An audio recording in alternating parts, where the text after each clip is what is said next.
Welcome back बच्चों। आज हम अपना इनऑर्गेनिक केमिस्ट्री स्टार्ट करने वाले हैं। अब इनऑर्गेनिक केमिस्ट्री के अंदर हमारे पास 4 चैप्टर हैं। देखो, सबसे पहले हमारा जो चैप्टर है बच्चे इनऑर्गेनिक केमिस्ट्री के अंदर वो है ऑर्गेनोमेटेलिक कंपाउंड। सेकेंड चैप्टर हमारे पास है acid and base. Third chapter bio inorganic. And जो फोर्थ चैप्टर हमारे पास वो है सिलिकॉन्स एंड फोस्फाजिन्स।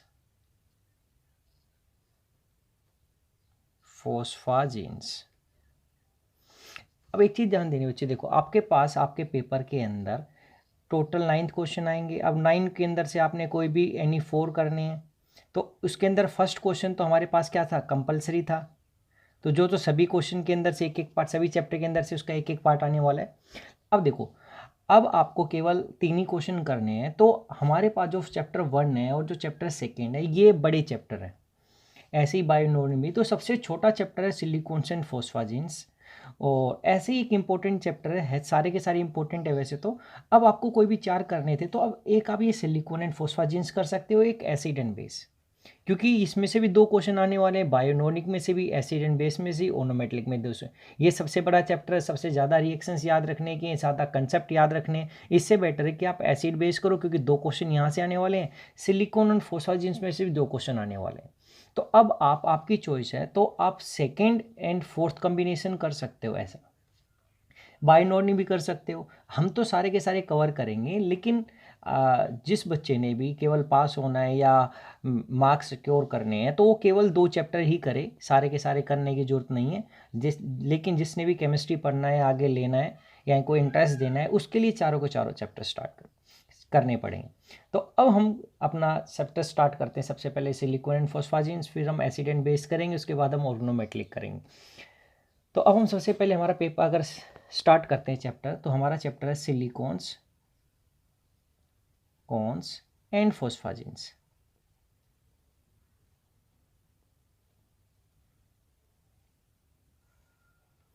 अब यहाँ पे हमारे पास सबसे पहले आता है कि सिलिकॉन्स होते क्या हैं बच्चे। देखो, ये सिलिकॉन एंड फोस्फाजिन्स होते क्या हैं। तो हमारे पास जो सबसे पहला आता है सिलिकॉन्स और ये फोस्फाजिन्स हैं, ये हमारे पास होते हैं, these are called inorganic polymers. अब मैं पॉइंट्स में लिखूंगा सारे के सारे, ताकि आपको लिखने में आसानी हो जाए और समझने में आसानी हो जाए। तो हम जल्दी सिलिकॉन्स को बोलते हैं दीज आर इनऑर्गेनिक पॉलीमर्स। अब क्या हुआ, पॉलीमर्स क्या होते हैं जिसके अंदर हम सेम रिपीटिंग यूनिट करते हैं। जैसे पोलोथीन है, तो उसमें इथाइलिन हमारे पास रिपीटिंग यूनिट होती है। तो ऐसे सिलिकॉन्स और फोस्फाजिन्स में हमारे पास इनको इनऑर्गेनिक कंपाउंड बोलते हैं। हमारे पास ये इनऑर्गेनिक पॉलीमर्स हैं। तो अब सिलिकॉन्स के अंदर क्या होता है, दीज सिलिकॉन्स कंटेन या these have contain these contain silicon oxygen Si linkage. Next, फिर these contain in these silicon and oxygen atoms are attached to each other या are attached alternatively attach to each other का मतलब एक silicon oxygen, फिर silicon oxygen हो जाएगा oxygen, and silicon atoms are attach to organic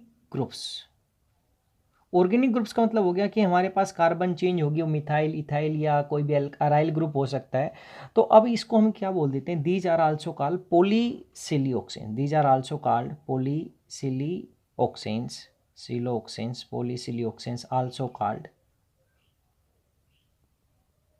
और इनका जो formula, they have general formula ऐसा R2SiO, इस तरीके से हम N लिख देते हैं। देखो, ये जो R ग्रुप हो गया, यही हो गया कि हमारे पास अब इसको रिप्रेजेंट करेंगे तो कैसे, देखो सिलिकॉन के साथ एक R ग्रुप दिखा है, एक R, क्योंकि कार्बन फैमिली में तो 4 एटम होते हैं, तो एक ऑक्सीजन ही है, बाकी हम इस तरीके से दिखा देते हैं, इस तरीके से कि ये N। तो इसीलिए देखो ये बोला अल्टरनेट सिलिकॉन ऑक्सीजन, अगर फिर आगे दिखाता फिर सिलिकॉन 2 R ग्रुप फिर ऑक्सीजन, फिर इस तरीके से सिलिकॉन ऐसे कैसे चले जाता है। देखो सिलिकॉन फिर R फिर ऑक्सीजन फिर सिलिकॉन फिर R फिर इस तरीके से।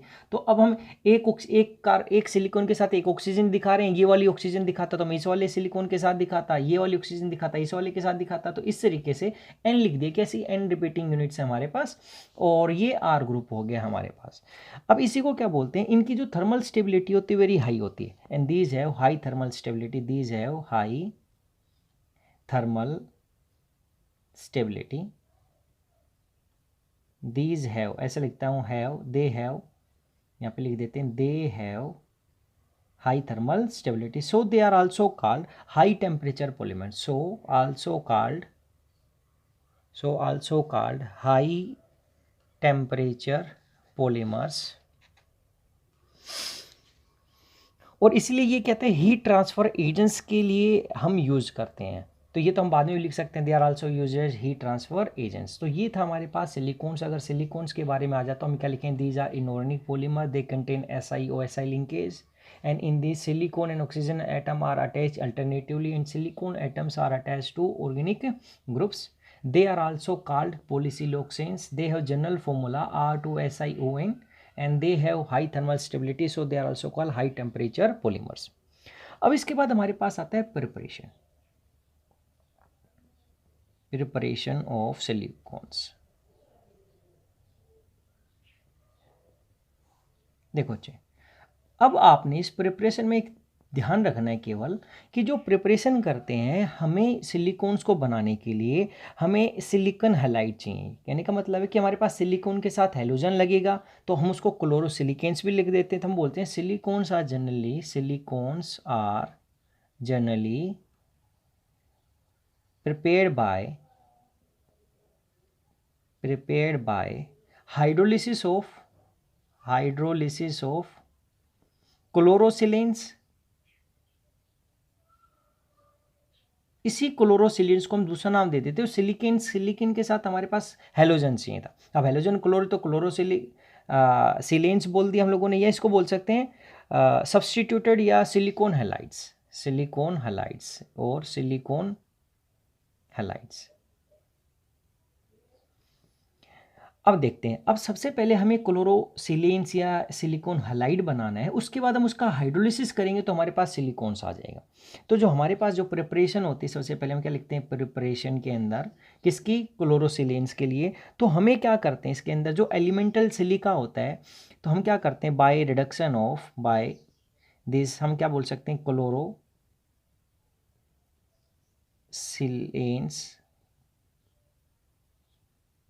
are obtained by reduction of silica with carbon at high temperature and then reaction of this silicon, then reaction of silicon, इसको एलिमेंटल सिलिका भी बोल सकते हैं, elemental silicon, then reaction of elemental silica with chlorine. देखो क्या बोला कि अब हमारे पास SiO2 को हम पहले कार्बन के साथ रिडक्शन करवाते हैं, दिस इज द रिडक्शन। तो हमारे पास क्या आएगा, Si+2CO। अब इस सिलिकॉन को जो मिला है Si+2Cl2 के साथ, तो SiCl4, ये हमारे पास मिल गया टेट्राक्लोरोसिलेन, इसको बोलते हैं टेट्राक्लोरोसिलेन। अब इस टेट्राक्लोरोसिलेन को हम लोगों ने, देखो क्या था, अब इसका हम रिएक्शन करवा देते हैं ग्रिगनार्ड रिएजेंट के साथ, ताकि हमें एक, यहाँ पे 4 ग्रुप 4 के 4 क्लोरीन है, अब हम एक क्लोरीन लगा सकते हैं, 2 3 4, तो हम क्या कर सकते हैं, now this SiCl4 is treated with Grignard reagent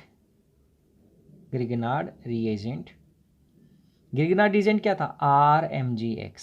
अब ये X फ्लोरीन, क्लोरीन, हेलोजन, आप कुछ भी लगा सकते हो। अब आपने ऐसा रिएक्शन देखना है, देखो RMgX प्लस SiCl4। अब ये रिएक्शन करता है R नेगेटिव, जैसे हमारे पास सिलिकॉन के पास कैसे 4 ग्रुप थे, 1 2 3 4। RMGX में R नेगेटिव होता है तो ये इस पर अटैक करेगा और यहाँ से Cl नेगेटिव बाहर, तो यहाँ से क्या लगेगा RSiCl3 प्लस Mg, एक के साथ X और एक के साथ Cl। अगर मैं यहाँ पे इसको RMgCl लिख दूँ तो यहाँ पर MgCl2 बन जाएगा, ये फर्स्ट। अगर ऐसे ही अब ये चेन एक रिएक्शन स्टार्ट हो गई हमारे पास। अब क्या हो सकता है, जो ये RSiCl3 बनाए, अब जो हमारे पास ऐसे ही RMgX और बचा हो सकता है, वो RMgX इस अगर RSiCl3 के साथ रिएक्ट करेगा तो फिर क्या हो जाएगा R2SiCl2 प्लस फिर एक MgX, ऐसा ही MgX और Cl, फिर ऐसा ही इसके साथ भी रिएक्ट कर सकता है ये RMgX प्लस R2SiCl2 के साथ, तो हमारे पास क्या मिलेगा R3SiCl प्लस फिर MgX और Cl। ऐसे ये फिर हमारे पास लास्ट अगर हम इसके रिएक्ट भी करवा दें तो हमारे पास क्या आएगा RMgX प्लस R3SiCl, तो हमारे पास क्या हो सकता है R4Si प्लस MgX और Cl। ये प्रेसिपिटेट हमारे पास बन जाता है, MgCl2 लिखा हो सकता है बुक में, डिपेंडिंग अपॉन आपका X ग्रुप कैसा है। तो जनरली क्या है, ये जो प्रोसेस है ये सारी की सारी है exothermic, these are exothermic.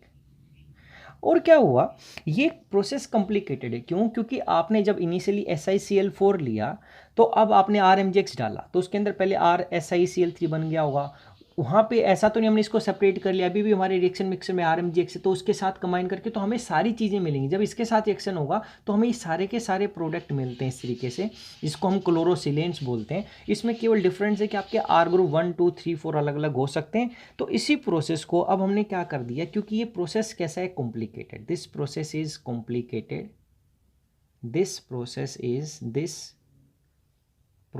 Is complicated, so this is replaced by, so this is replaced by किससे हम लोगों ने कर दिया, मुलर रोको प्रोसेस। मुलर रोको प्रोसेस में क्या कर दिया, हम मिथाइल क्लोराइड लेते हैं या अल्काइल क्लोराइड को सिलिकॉन के साथ डायरेक्ट रिएक्शन करवा देते हैं in the presence of copper catalyst. तो अगर आपके पास प्रिपरेशन आती है तो क्या किया हम लोगों ने, देखो इसके अंदर हम क्या करते हैं, हमारा कोई भी अल्काइल ओब्लिक क्या था, अराइल हैलाइड था, इसकी रिएक्शन हम करवाएंगे एलिमेंटल सिलिकॉन के साथ। किसके साथ, ये एलिमेंटल सिलिकॉन बोलते हैं, सिलिकॉन के साथ किसकी प्रेजेंस में हम इसको हीट करते हैं, nearly 250 to 500 degree Celsius copper का कैटलिस्ट। अगर हम ऐसा करते तो हमारे पास डायरेक्ट ही क्या मिलेगा, देखो अभी तक हमने सिलिकॉन्स नहीं बनाया, हम लोग अभी क्लोरोसिलेंट्स बना रहे हैं, क्योंकि जब इसका हाइड्रोलिसिस हुआ तो Cl की जगह हमारा OH ग्रुप आ जाएगा। तो अब जब हम इसकी रिएक्शन करवाते हैं ऐसा, तो हमारे पास वही आ जाएगा, क्या हमारे पास आएगा क्लोरोसिलेन। तो कैसे, देखो हम रिएक्शन के जैसे Si प्लस RCl, तो यहाँ पे 2RCl कर देता हूँ, और 2RCl कर दिया तो सेम ये कैटलिस्ट और ये, तो हमारे पास क्या आएगा R2SiCl2, इस तरीके से। अब इसको हमारे पास इसको बोल देते हैं डाई एल्काइल डाइक्लोरोसिलेन, इसका नाम क्या हो गया, डाई एल्काइल डाइक्लोरोसिलेन, ये हो गया। अगर यहाँ पे मिथाइल लगा देता है ऐसे Si प्लस 2CH3Cl, सेम लिए टेम्परेचर और कॉपर कैटलिस्ट, तो अब यहाँ पे आ जाता CH3 ट्वाइस SiCl2, तो अब यहाँ पे अब डाई एल्काइल की जगह डाई क्लोरो डाई मिथाइल सिलेन, तो इसका नाम क्या जाता है, डाई क्लोरो डाई मिथाइल सिलेन। अब देखो जब एल्काइल बोला था ए पहले आता है अल्फाबेटिक, जब नेम करते हैं, अभी नेम हम लास्ट में करेंगे, तो अब यहाँ पे C आता है और यहाँ पे M, तो C पहले आता है, तो डाई क्लोर डाई मिथाइल सिलेन। अब हम लोगों ने ये सिलेन बना लिया है। अब इन सिलेन का क्या करते हैं, हम हाइड्रोलिसिस कर देते हैं, तो हमारे पास क्या मिल जाता है, सिलिकॉन्स मिल जाता है। तो अब क्या करेंगे इनका, अगर हम हाइड्रोलिसिस कर दें, तो हाइड्रोलिसिस किसका, R2SiCl2 का, अगर मैं यहाँ पे 2H2O कर दूँ, क्या हाइड्रोलिसिस, तो अब हमारे पास क्या हो जाएगा, ये मिलेगा जैसे R2SiOH ट्वाइस और प्लस 2HCl, तो मेरे पास ये क्या हो गया, Si के साथ एक R ग्रुप, और जो क्लोरीन थे वहाँ पे क्या आ जाएंगे, 2 OH। इस तरीके से मेरे पास ये बन गया, हमारे पास क्या, सिलिऑक्सेन बन गया। अब ऐसा हमारे पास ये बना, लेकिन ऐसा मेरे पास और भी हो सकते हैं ग्रुप। अगर ये ऐसे काफ़ी ज़्यादा ग्रुप हुए तो मेरे पास यहाँ पे पोलीमराइजेशन हो जाती है। तो जो हाइड्रोलिसिस करवाई हम लोगों ने किसकी, डाई एल्काइल डाइक्लोरोसिलेन की, तो ये क्या हो जाती है, पोलीमराइजेशन हो जाएगा इसका, और पोलीमराइजेशन होने के बाद हमें लीनियर क्या मिलेगा यहाँ पर, सिलिऑक्सेन मिलेगा या सिलिकॉन बोल सकते हैं। तो हम ये लिख सकते हैं the hydrolysis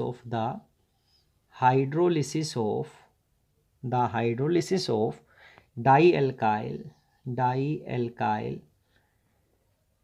dichlorosilane followed by polymerization will give linear silicones। क्या हुआ देखो, अगर ऐसी एक और यूनिट मिलती तो यहाँ पर क्या था, OH फिर SI फिर ये R ये OH, तो यहाँ से ये एक वाटर निकल जाएगा। तो इस तरीके से अगर ये वाटर निकलेगा तो फाइनली हमारे पास देखो क्या बन जाएगा, ऐसा OH इधर आ जाएगा, फिर इधर SI से इधर R ये ऑक्सीजन, फिर SI फिर R फिर ये O फिर SI जो हमने सबसे पहले दिखाया था इस तरीके से।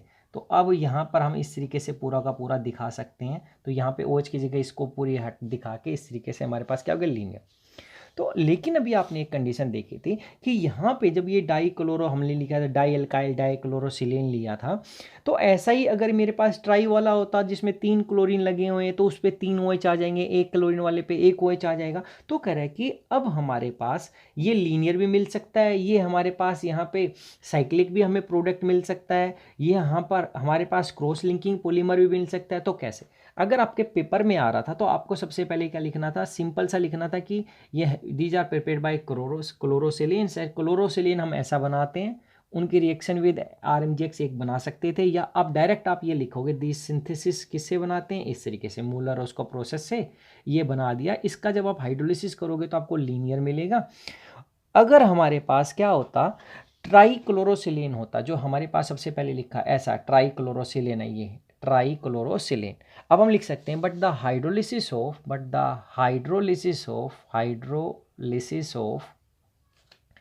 Trichlorosilane give cross linked silicones. क्या हो गया बच्चे, हमारे पास जो अब ये हो गया ट्राइक्लोरोसिलेन्स हम कैसे बना सकते हैं, तो हम इसके लिए बनाते हैं like these are prepared by, हम लिख सकते लाइन लिख सकते हैं like CH3Cl plus silicon plus 2HCl।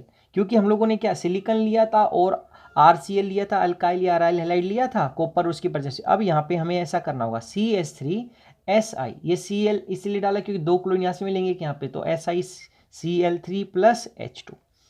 या हम लोगों ने क्या किया, जो SiCl4 के साथ था जब हमने RMGX की रिएक्शन करवाई थी तो क्या हो गया था हमारे पास, RSiCl3 प्लस MgX और Cl दोनों से बना सकते हैं, कोई भी एक रिएक्शन दिखा सकते थे। ये मूलर रोस्को प्रोसेस वाली थी, ये हमारे पास RMGX वाली थी। अब हम क्या लिखेंगे, अगर इसका हाइड्रोलिसिस कर दें, and the hydrolysis of trichlorosilane, ये तो लिख ही दिया ऊपर, कोई दोबारा लिखने की जरूरत नहीं। तो कैसे देखो, RSiCl3 प्लस H2O, 3H2O लगाएंगे क्योंकि हमें 3 क्लोरीन लगा रहे, तो यहाँ से क्या बनेगा RSiOH एंड OH। अब इसका पोलीमराइजेशन हो जाएगा, तो ऐसे ही हमारे पास दूसरा और आर मिलेगा। तो मैं दिखा देता हूँ कैसे, देखो अब यहाँ पर एक और आर है, तो अब मैं इसको अगर बना के दिखाएं तो इसको बनाते वक्त ऐसे दिखा सकते, जैसे प्लस फिर ये आर आ गया, फिर यहाँ से हमारे पास OH आ गया, फिर SI आ गया, इधर OH आ गया, इधर OH, इधर R, फिर तो ये -H2O कर सकता हूँ यहाँ से -H2O। ऐसे ही नेक्स्ट, तो आपको एक ही दिखाना है यहाँ पर क्योंकि अभी एक ही बनाना है। अब क्या लिखेंगे, पोलीमराइजेशन के अंदर आपने ऐसा बनाना है, देखो SI लिया, एक R ग्रुप ऊपर, तो 3 OH इस साइड दिखाओगे, नीचे थे 3 OH, फिर हमारे पास साइड में फिर एक SI दिखाओगे लेकिन R नीचे की साइड। आपने केवल इसकी डायरेक्शन चेंज करनी है, OH OH फिर OH, फिर एक सिलिकॉन R ऊपर की साइड, OH OH और यहाँ पर फिर OH। अब नीचे वाला लोगे तो ऐसे ही नीचे वाली लाइन में आएगा, तो ऊपर क्या आ जाएगा, यहाँ पर एक, अब आप यहाँ पर एक R दिखाओगे, यहाँ पर OH OH और OH सेम, फिर सिलिकॉन ऊपर की साइड OH दिखाओगे, नीचे की साइड OH R OH, ऊपर वाले के अपोजिट दिखाना है, यानी कि यहाँ पे मिरर इमेज, फिर OH SI R OH और OH। अगर आप जब करोगे तो यहाँ से एक वाटर जाएगा, H2O ये ऑक्सीजन के साथ, यहाँ से एक कोई भी किसी ऑक्सीजन के साथ, यहाँ से एक H2O ये H के साथ, यहाँ से फिर एक OH H के साथ, यहाँ से एक OH, और ये यहाँ से हमारे पास ये H जाएगा केवल, ऐसे ही हमारे पास ये OH और यहाँ से ये इस तरीके से H है। तो आपको जो दिखाई देता है वो क्या दिखाता है, सिलिकॉन ऑक्सीजन सिलिकॉन, फिर ऑक्सीजन सिलिकॉन यहाँ पर R, यहाँ पे ऑक्सीजन सिलिकॉन यहाँ पर R, फिर ये ऊपर O चला जाती लाइन, यहाँ पर O लाइन ऊपर, यहाँ पर O लाइन इस साइड चली जाती है हमारे पास, ऐसी ये लाइन इस साइड चली जाती है, नीचे वाली क्या हो जाती है R, यहाँ पर O नीचे, यहाँ पर O साइड में, यहाँ पर फिर O साइड में, इस तरीके से आप दिखाओगे तो क्या होगा, देखो यहाँ पे क्रॉस लिंकिंग होगी, ये एक चेन थी ये दूसरी चेन थी, तो इसको बोलते हैं क्रॉस लिंकिंग पॉलीमर। तो सिंथेसिस हमारे पास दो आ सकती है कि भाई एक तो क्रॉस लिंकिंग पॉलीमर की सिंथेसिस क्या होती है, तो आपको एक रिएक्शन दिखानी थी ये, फिर आपने ट्राइक्लोरोसिलीन का हाइड्रोलिसिस दिखाना, तो आपको एक बनाएगा और हम लिखेंगे on the polymerisation of this, the polymerisation of, ये पॉलीमराइजेशन ऑफ मिथाइल या अल्काइल सिलेनोल, SILANOL सिनेनोल, ये आ गया बच्चे हमारे पास। लेकिन अब इसमें एक और आ जाता है कि जो हमारे पास जो हमने R2 ये लिया था ऐसा R2 SiCl2 डाई एल्काइल इस तरीके से सिलेन लिया था, डाई एल्काइल डाइक्लोरोसिलीन, इसी से हमारे पास अभी आपने देखा था एक लीनियर भी मिल सकता है, लीनियर सिलिकॉन भी मिल सकता है, या इसी से हमारे पास हम बोल सकते हैं कि साइक्लिक मिल सकता है। तो साइक्लिक और लीनियर कब मिलता है, लीनियर मिलता है हमारे पास अगर हमारे पास क्या होता है, बेसिक कैटलिस्ट हम यूज़ करते हैं, बेसिक कैटलिस्ट यूज़ करते हैं, या हाई टेम्परेचर के दोनों चीज़ होती है तब लीनियर मिलता है। अगर यहाँ पर हम क्या बोल देते हैं, एसिड कैटलिस्ट ले लें, एसिड कैटलिस्ट ले लें, या हम क्या बोलते हैं यहाँ पर और लो टेम्परेचर लेंगे, लो टेम्परेचर, तो यहाँ पर हमारे पास लो मोलिकुलर वेट पॉलीमर बनते हैं, लो मोलिकुलर वेट पॉलीमर मिलेंगे हमें जो साइक्लिक होंगे। कैसे, इसको अगर हम दिखाएं तो क्या था हमारे पास, जो हम लोगों ने ऐसा किया था, देखो CH3 ट्वाइस SiCl2, इसका हम लोगों ने 2 H2O किया तो हमारे पास क्या आया था, CH3 ट्वाइस Si, यहाँ पे क्या आ गया था, OH और OH आ गए थे हमारे पास। अगर इसको मैं तीन ही सिलिकॉन दिखाऊं, जैसे Si, एक Si और एक Si, तो यहाँ पर OH इसके साथ OH, एक इसका OH, एक OH, एक OH इसका और एक OH इसका, ऐसा, और दो दो ये R ग्रुप हो गए सभी के बीच में। अगर यहाँ से एक वाटर निकाल दो, यहाँ से एक वाटर निकाल दो और यहाँ से एक वाटर निकाल दें, यहाँ से पूरा का पूरा ये, तो हमारे पास क्या मिलेगा, silicon oxygen silicon oxygen silicon oxygen, तीन ही थे ना, 1 2 3, तो यहाँ पर ये इसके साथ लग गया क्योंकि तीन ही लिए, सॉरी कितने ले लिए, 1 2 3, तीन ही लिए, और यहाँ पे ये R और R, मिथाइल है तो मिथाइल, ऐसा। तो ये मेरे पास क्या हो गया, साइक्लिक, और ये साइक्लिक तभी मिलेगा जब हमारे पास कैसा होगा, यहाँ पर एसिड कैटलिस्ट होगा। अदरवाइज सेम ही था हमारे पास, अगर ये साइक्लिक ना हो कि ये लीनियर ही चलता तो हमारे पास जैसा हम लोगों ने दिखाया था पहले, तो ये लीनियर की फॉर्म में आ जाता है, 2 OH, एक OH इधर, एक OH, एक OH और एक OH इधर, तो ये था हमारे पास इसकी क्या प्रिपरेशन। तो जब ये OH लग जाता है तो उसको बोलते हैं सिनेनोल। अब ये 2 ग्रुप R मिथाइल लगे तो डाई मिथाइल सिनेनोल, तो इसको क्या नाम हो गया, इसका अगर नाम लिखे तो डाई मिथाइल सिनेनोल, SINANOL सिनेनोल, SILA सिनेनोल। तो अब इसके बाद हमारे पास आ जाता है कि इसके अंदर ये चेन स्टॉप कैसे होगी, ये बनता रहेगा चलता रहेगा, बनता रहेगा चलता रहेगा। तो अगर हमारे पास स्टार्टिंग के अंदर जो हमने लिखा था R3SiCl, तो इसमें एक ही OH मिलेगा, तो फाइनली अगर ये टर्मिनेट होगा इसी के साथ लग जाए फाइनली, ऐसा लास्ट वाला ये OH Cl था, इससे क्या मिलता, R3Si एक OH मिलेगा, तो ये OH वाला इसके साथ लास्ट वाले के साथ लगेगा, तो RSi के साथ 3 R ग्रुप मिल जाएंगे, तो ओवरऑल टर्मिनेट। तो ये क्या होती है, टर्मिनेशन, इसको बोलते हैं हम chain stopping unit, chain stopping unit. इसको हमारे पास, तो क्या होगा, तो हम बोलते हैं R3SiCl is known as chain stopping unit. और जो हमारे पास क्या होगा और कितनी लंबी चेन बनेगी वो डिपेंड करता है हमारा इसका R3SiCl और इस R2SiCl2 का कितना रेशियो है। अगर ये ज़्यादा हुआ तो भाई हमारे पास ज़्यादा लंबी चेन बनेगी, अगर ये कम हुआ, ये ज़्यादा हुआ, तो जल्दी से जल्दी चेन क्या हो जाएगी, टर्मिनेट हो जाएगी।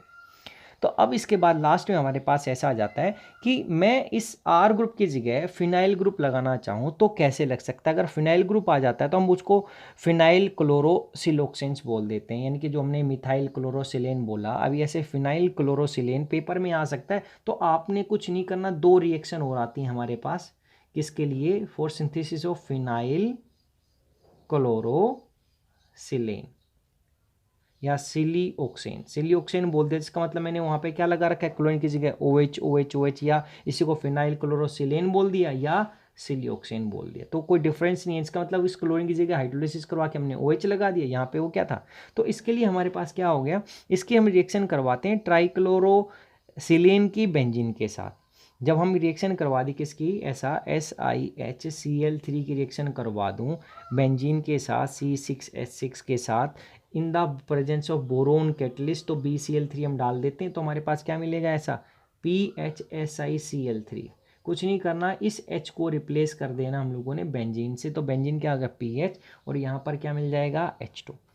लेकिन ऐसे जो SiHCl3 है, अगर इसी को अगर मैं या कोई दूसरा ग्रुप भी लगाओ हमारे पास, जैसे ऐसा हो, ट्रिपल बॉन्ड है हमारे पास और इसके साथ सिलिकॉन लगा है और एक क्या लगा हुआ है H, ये ट्रिपल बॉन्ड है क्योंकि टोटल 4 ही बॉन्ड होते हैं सिलिकॉन को।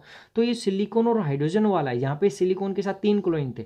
तो अगर इसकी मैं रिएक्शन करवा दूँ लाइक एल्कीन के ऊपर, जैसे CH2 डबल बॉन्ड CHX, तो अब क्या होगा कि ये जो सिलिकॉन और H वाला बॉन्ड टूटेगा और एक एक जगह ऐड हो जाएगा। अगर ऐड हो गया तो मैं क्या लगाऊंगा इस CH वाले पे, तो ये क्या हो जाएगा इस कार्बन पे, तो CH2 सिंगल बॉन्ड CHX तो था ही यहाँ पे X तो था ही हमारे पास, ये X, और इसके ऊपर ये CHX था, तो अब यहाँ पर एक और H लगा सकता हूँ और इसके ऊपर मैं क्या लगा दूंगा SI ट्रिपल बॉन्ड या SiCl3। अगर इसी को करता तो SiH वाला बॉन्ड टूट जाता, तो SiCl3 इस पे लग जाता और यहाँ पर एक मेरे पास क्या चला जाता है। अगर ये हम बोलते हैं ट्राइक्लोरोसिलेन है, इसको ट्राइक्लोरोसिलेन भी बोलते हैं। अगर सिलिकॉन के साथ एक हाइड्रोजन और बाकी कोई भी 3 ग्रुप एक जैसे हैं, एल्कीन है या 3 क्लोरीन है 3 ब्रोमीन है, तो H वाले को एक जगह लगा देंगे और सिलिकॉन वाले को एक जगह लगा देंगे। तो इस तरीके से हमारे पास क्या हो गया, रिएक्शन होगी। तो ये 2 रिएक्शन हमारे पास आ सकती हैं। तो यहाँ पर हाई टेम्परेचर और हाई प्रेशर होता है, हाई टेम्परेचर और हाई प्रेशर। फिनाइल क्लोरो क्या हो गया, फिनाइल क्लोरोसिलेन, और इसका हाइड्रोलिसिस करवा दे H2O, कितना 3 H2O डालना पड़ेगा क्योंकि हमें 3 सेल, तो क्या पड़ेगा PHSiOH थ्राइस। ये था हमारे पास सिलेन। अब हमारे पास आ जाता है जो ये, अब ये पॉलीमर बन गए थे जब हमने क्रॉस लिंकिंग बना दिया। यहाँ पे हम लोगों ने क्या बनाया, लीनियर बनाया था, या फिर हमारे पास 2 कंडीशन थी, अगर एसिड कैटलिस्ट और लो टेम्परेचर होगा तो जो हमारे पास डाइमिथाइल सिलेन है वो क्या होगा, साइक्लाइजेशन में इन्वॉल्व हो जाएगा। तो ये हमारे पास सिंपल सा, आपको अगर सिंथेसिस आ जाती है तो यहाँ से आप डायरेक्ट सिंथेसिस लिख सकते हो। बस आपने लिखना है क्लोरोसिलेन लेना है, उसको बनाना है और उसको मूलर उसको प्रोसेस से बना देंगे, उसका हाइड्रोलिसिस करवा देंगे। तो हमारे पास हाइड्रोलिसिस कराने के बाद जो ऑक्सेन मिलेगा उसके पोलीमराइजेशन से हमें क्या तो लीनियर मिलेगा, या हमें क्रॉस चेन मिलेगा, या हमें साइक्लिक मिलेगा। इसके बाद आ जाता है फैक्टर्स अफेक्टिंग सिलिकॉन पॉलीमर्स की, कौन कौन से फैक्टर हैं जो सिलिकॉन पॉलीमर को अफेक्ट करते हैं। तो अब ये देख लेते हैं बच्चे एक बार, ऐसे फैक्टर्स अफेक्टिंग सिलिकॉन पॉलीमर्स। देखो, जब हमने सिलिकॉन पॉलीमर बनाया तो कैसे बनाया था, जैसे ऐसे लिया था सिलिकॉन, फिर R, फिर ऑक्सीजन, फिर सिलिकॉन, फिर R, फिर ऑक्सीजन, इस तरीके से हम लोगों ने दिखाया था। एक सिलिकॉन के रिस्पेक्ट में एक, और इसको N तक बता दिया था। तो सबसे पहले कि ये जो R ग्रुप लगा इसका नेचर कैसा है, फर्स्ट क्या होगा, देखो इसी के रिस्पेक्ट में बोलेंगे, नेचर ऑफ एल्काइल और अलाइल ग्रुप, एल्काइल और अराइल ग्रुप पहला। सेकंड क्या हो गया कि ये एक जैसे हैं, अलग अलग टाइप के हैं, तो ये क्या हो सकता है, if more than one type of R group is there then their nature of R group, फिर क्या नेचर ऑफ आर ग्रुप हो गया, तो ये आप बोल सकते हैं डिस्ट्रीब्यूशन ऑफ आर ग्रुप। कि ये तो क्या था, नेचर कैसा था, इलेक्ट्रॉन विड्रॉइंग डोनेटिंग, लेकिन अब एक से ज़्यादा तो उनका डिस्ट्रीब्यूशन बोल सकते हैं। थर्ड हम बोल सकते हैं कि एक्सटेंट ऑफ क्रॉस लिंकिंग, कि क्रॉस लिंकिंग कितनी ज़्यादा है या नहीं है हमारे पास। फिर हम बोल सकते हैं कि लेंथ ऑफ चेन की लेंथ, ये कम बन रहा है, ज़्यादा बड़ा बन रहा है, या क्या हो गया, लेंथ ऑफ चेन, इस तरीके से। अब यह क्या हो गया, ये लास्ट पॉइंट बोल सकते हैं, क्योंकि तीन टाइप का बन सकता था, जैसे क्रॉस लिंकिंग, साइक्लिक और लीनियर, तो यह क्या बोल सकते हैं, type and proportion of structural unit, या type and ratio of structural units. Type और यूनिट्स का, स्ट्रक्चरल यूनिट्स का मतलब क्या था कि हमारे पास इसमें सबसे ज़्यादा ये R3SiOH है, या हमारे पास R2SiOH2 था, या हमारे पास RSiOH थ्राइस है। तो कैसा है, क्योंकि अगर ये होगा तो जल्दी से जल्दी ज़्यादा लंबी चेन नहीं बनेगी, दो ही बनेंगे, हमारे पास डाइमर बनेगा। अगर ये हुआ तो मेरे पास लीनियर बन जाएगा, लीनियर पॉलीमर बनेगा। ये था तो हमारे पास क्या था, डाइमर ही बन रहा था केवल, क्योंकि उसके बाद तो होगा ही नहीं, क्योंकि अगर यही था हमारे पास, तो देखो SiO, फिर SI, यहाँ पर R और R, यहाँ पर भी R और R, ये तो खत्म ही हो गया हमारे पास। इसमें होगा तो हमारे पास क्या होगा, क्रॉस लिंकिंग बन सकता था, क्रॉस लिंकिंग। और इसके अंदर हमारे पास दूसरा एक और हो सकता था, क्या, साइक्लिक भी, इसमें भी पॉसिबल, और साइक्लिक इसमें भी पॉसिबल है। अब इसके बाद हमारे पास आ जाता है प्रॉपर्टीज ऑफ सिलिकॉन्स।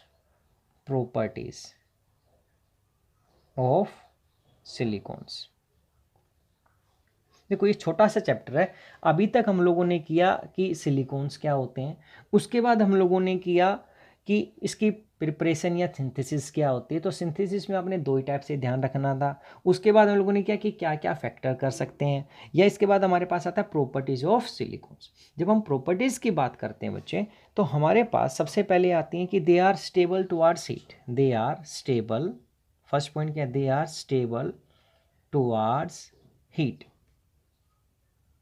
तो क्या हो गया हमारे पास, they have high stability toward heat, they are highly stable toward heat. तो ये क्या हो गए, they are stable up to कितने डिग्री टेम्परेचर तक, कि 200 या 300 डिग्री तक they are toward heat. So they show thermal stability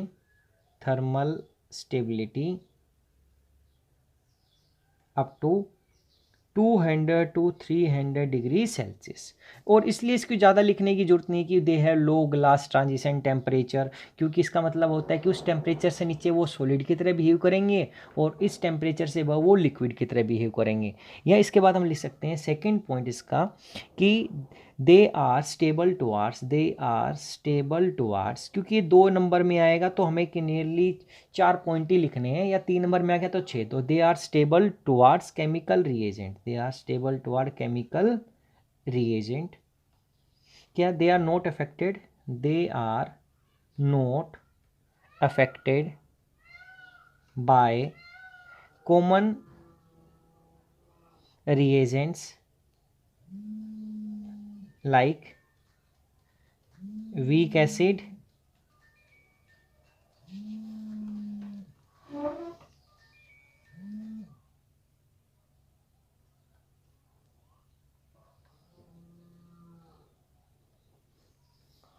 weak acid, weak base, water etcetera, या एल्कली भी बोल सकता था हमारे पास। थर्ड बोलते हैं they are act as water repellent, they are water repellent, क्योंकि यहाँ पर हमारे पास क्या होगा, इस पर 3 आर ग्रुप लगे होते हैं, तो they act as water repellent. अब ऐसे ही क्या हो गया, फोर्थ पॉइंट हम बोलेंगे तो दे आर गुड इंसुलेटर्स। तो ये इलेक्ट्रिक मोटर्स और इलेक्ट्रिकल एप्लायंस में इंसुलेटर के लिए हम यूज़ करते हैं।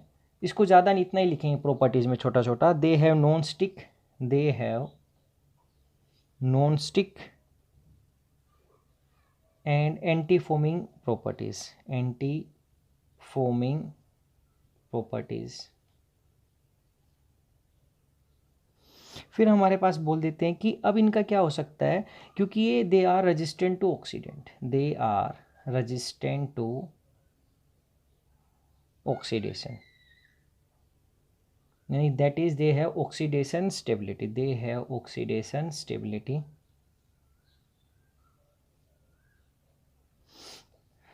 यानी कि इनका जल्दी से ऑक्सीडेशन नहीं हो सकता। ये एक पॉइंट और लिख सकते हो क्या, they do not become viscous on cooling, they do not become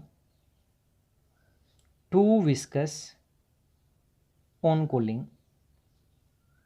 इसीलिए ये क्या आते हैं, लुब्रिकेंट का काम करते हैं। अगर इनको ठंडा करें तो बहुत ज़्यादा गाढ़ा नहीं बनेंगे हमारे पास। So they are used as oils में भी, हाइड्रोकार्बन ऑयल्स में भी हम क्या करते हैं, इसको यूज़ करते हैं, या लुब्रिकेशन में यूज़ करते हैं। They do not become too viscous on cooling, so they are used किसके अंदर करेंगे, एज लुब्रिकेंट, एज लुब्रिकेंट्स। अब ये लुब्रिकेंट हाई टेम्परेचर पे भी कर सकते हैं, क्योंकि हाई थर्मल स्टेबिलिटी और लो टेम्परेचर पे भी।